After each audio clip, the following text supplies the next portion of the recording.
we talked a lot about the women in Jackson's kind of immediate circle, the women who are his family relations, but there are other women in Jackson's circles as well. Can you talk a little bit about them? Yeah, these are women who deserve a lot of study in their own right, not just in Jackson's encounters with them. So one that I really admire is a woman named Catharine Beecher. People may be more familiar with her better known sister, Harriet Beecher Stowe, who wrote Uncle Tom's Cabin. But Catharine Beecher is leading what is considered the first women's mass activism moment in the United States, and that is against Indian removal. She is sending out circulars to the women of the United States, laying out the argument against Indian removal, that the United States should not be engaged in this. And she comes at it with that sort of moral high ground argument that these are people who lived here before Europeans ever showed up. They have been of assistance to, our fledgling nation and our fledgling societies when Europeans were first arriving.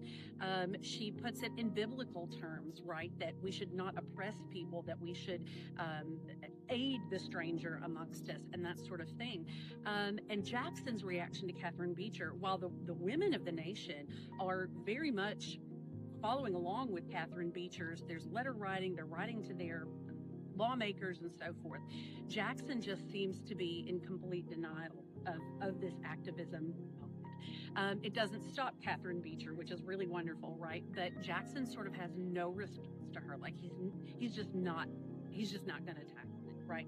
And I think that reveals a lot about Jackson, less about maybe his relationship with women or his attitude towards women, so much as just his decisiveness, right? That he thinks that Indian removal is what is best for the United States, and therefore that's what he's going to focus on. He's not going to entertain any of this sort of argument from people like Catharine Beecher.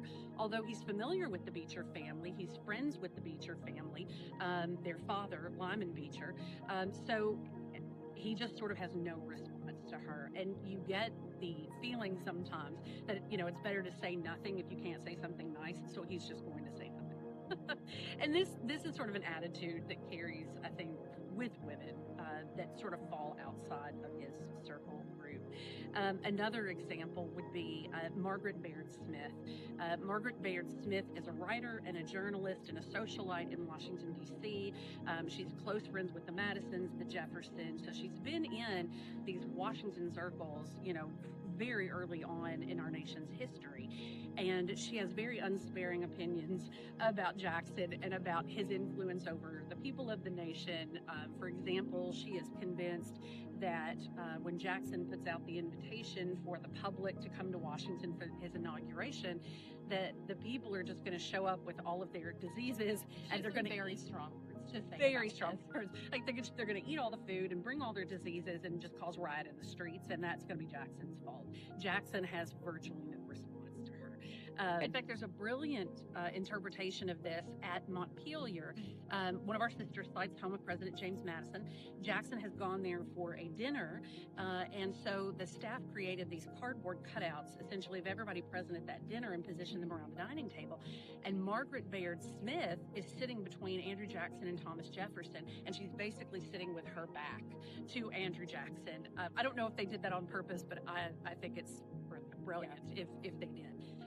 So for women who fall outside of Jackson's sphere and aren't willing necessarily to buttress up, his opinion about things or his take on things, then they just sort of become these non-entities out to the perimeters of things. So he's not going to be ugly, like publicly, but he is not going to engage them and sit down and have dialogue with them in any way. So there aren't really any women that he's going to for advice or reassurances or anything like that? Except within the family circle, no. And even within the family circle, about the only person he's going to for any sort of feedback or anybody's feedback who he will listen to is his niece and hostess at the White House, Emily Donaldson. The women around Jackson that are not always in the family circle circle or not in the circle of life here at the Hermitage, the enslaved women. It's really fascinating to watch the conditions under which Jackson is willing to engage with them on their own terms as professionals or as political actors in their own right, or as advocates and women who are trying to make cause within society.